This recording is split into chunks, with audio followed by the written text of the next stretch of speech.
Boa noite! Estamos começando o programa Bate-Papo Legal, aqui pelo canal TP Fest, com o apoio do Viva Mais Saudável. E para você conferir as nossas programações e nossas entrevistas, é só acompanhar a agenda TP Fest. Hoje a entrevista é pelos espaços jurídicos com a advogada doutora Maria Benedita, ela que é da Bahia, vai estar conversando com a gente sobre direito bancário voltado para o financiamento. Uma boa noite a todos. Sejam todos bem-vindos. Vamos enviar aqui já o.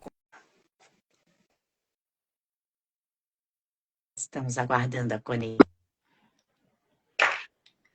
Boa noite, doutora. Boa Seja noite, bem-vinda. doutora. Tudo bem? Muito obrigada pelo convite. Eu que agradeço a sua presença aqui no programa Bate-Papo Legal pelos espaços jurídicos. Hoje a gente vai estar falando sobre direito bancário voltado para o financiamento. E Sim, eu gostaria, antes de a gente começar a entrevista, que você se apresentasse para as pessoas que não conhecem o seu trabalho. sim. Eu sou Maria Benedita, advogada, atuo na Bahia, em Salvador, alguns municípios do interior, mas também atendo todo o Brasil online. Atuo na área de direito bancário, direito de saúde, especificamente, de um modo geral, direito do consumidor, direito civil, processo civil, direito do trabalho. Sou advogada de algumas empresas aqui na região, né, na nossa cidade e na região metropolitana. Tenho alguns contratos, alguns processos um tanto complexos, mas o cerne da questão, né, desse tema tão polêmico que, na verdade, a gente infringe o direito dos consumidores, que é o direito com relação ao financiamento dos veículos, né? Financiamento de imóveis, a gente faz essa análise aqui juntamente com os nossos colegas, a gente tem aqui um corpo jurídico, né? Alguns advogados associados que atuam juntamente comigo. Doutora, então eu vou começar a perguntar quais são as cláusulas mais importantes que o consumidor acaba esquecendo, né, de analisar, acaba passando batido, vamos dizer assim, pelo contrato do pouquinho sobre isso. Então, doutora, na verdade, o consumidor ele não detém um conhecimento específico em relação aos contratos, né, de um modo geral.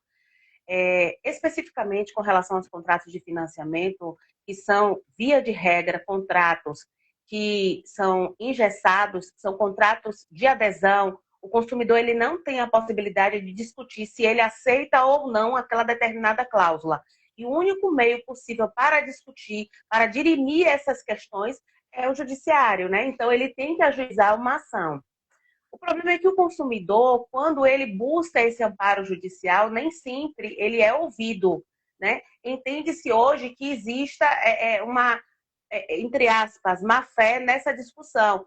Mas em todos, a grande maioria dos contratos de financiamento, principalmente de veículo, eles possuem cláusulas, venda casada, cláusulas abusivas, venda casada de produtos que não foram ajustados, é ofertada uma taxa de juros e praticada outra, mas no final do contrato eles fazem uma memória de uma alteração no contrato que o consumidor, a olho nu, ele não consegue visualizar, e aí ele assina aquele contrato, ele assume aquela obrigação, porque assim, não é você financiar um carro no valor de 100 mil reais e pagar uma parcela de 2 mil.